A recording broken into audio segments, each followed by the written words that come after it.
Friends, welcome to your कन्फर्डा classes. स्वागत है आपका इस चैनल पे।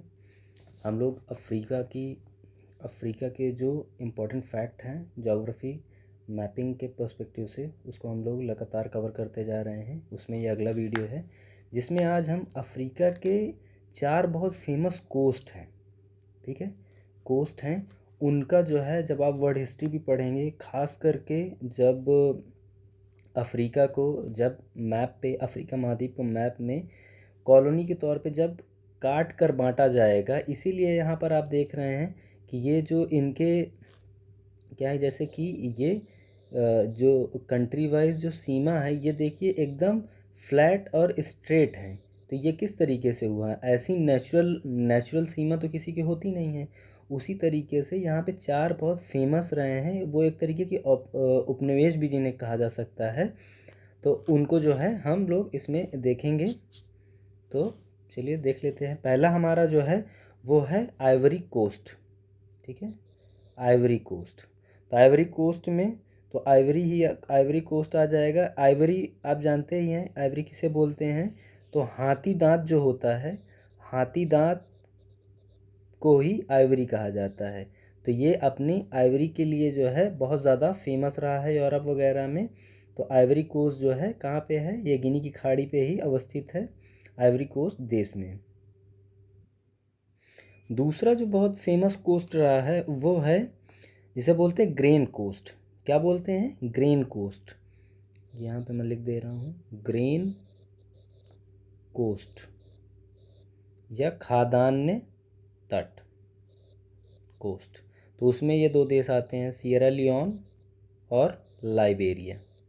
आप ये देख रहे हैं, ये 2 देश आते हैं किस पे? ग्रेन कोस्ट पे।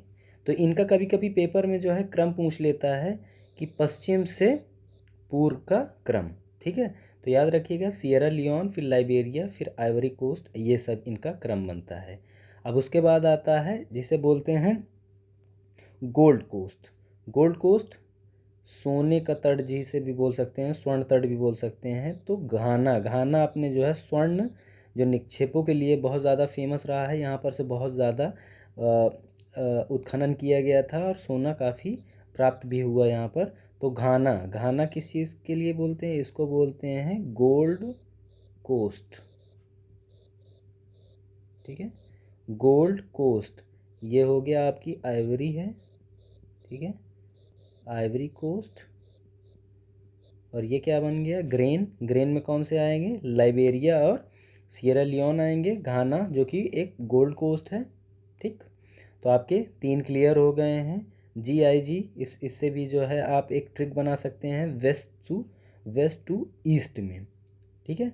अब लास्ट है, इस पे कोस्ट जो बहुत फेमस रहा है वो क्या है? वो है slave coast. Slave coast Africa हमेशा से फेमस रहा है किनके लिए? दास प्रथाओं के लिए। यहाँ से दास ले जाके यूरोप वगैरह में नॉर्थ अमेरिका या साउथ अमेरिका या सेंट्रल अमेरिका में ले जाके बेच दिया जाता था।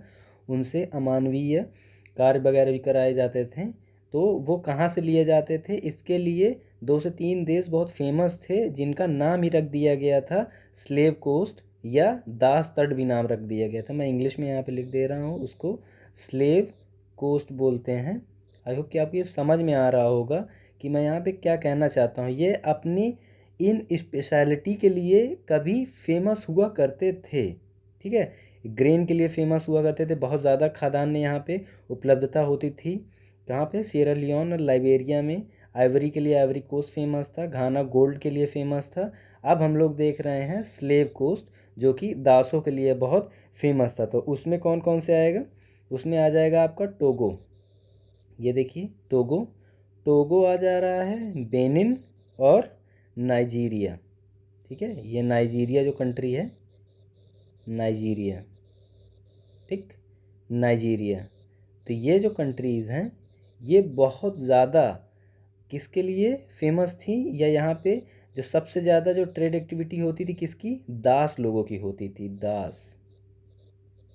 इसीलिए इसको दास तट भी कहा जाता था। ये याद रखिएगा कि ये गल्फ़ की खाड़ी में ही अवस्थित हैं, खास करके आइवरी, गोल्ड कोस्ट और स्लेव कोस्ट। और इसका GIGS, ठीक है, ये इसकी ट्रिक है। मैं आपको ये ट्रिक बता दे रहा हूँ, GIGS, GIG तो जानते ही हैं, ये गेम है, ठीक है। GIGS ये है इसका वेस्ट टू ईस्ट। कभी कभी क्या होता है, बनाने के लिए दे दिया जाता है कि पश्चिम से पूर्व या पूर्व से पश्चिम की तरफ बताइए अफ्रीका के तटों का, खास करके जैसे कि पूछ लिया स्लेव, गोल्ड, आइवरी और क्या बोलेगा, ग्रेन कोस्ट। तो ये याद रखिएगा। तो इसमें नाम जरूर याद रखिएगा। सिएरा लियोन लाइबेरिया किसके लिए फेमस थे, ग्रेन कोस्ट के लिए। आइवरी कोस्ट आइवरी के लिए। घाना गोल्ड के लिए। और टोगो, बेनिन और नाइजीरिया ये किसके लिए फेमस थे, स्लेव कोस्ट के तौर पे बहुत ज़्यादा फेमस थे। तो आई होप कि आपको ये छोटा सा कॉन्सेप्ट क्लियर हो गया, इंटरेस्टिंग भी है और ये एग्ज़ाम में पूछा भी जाता है। तो thank you for watching the video.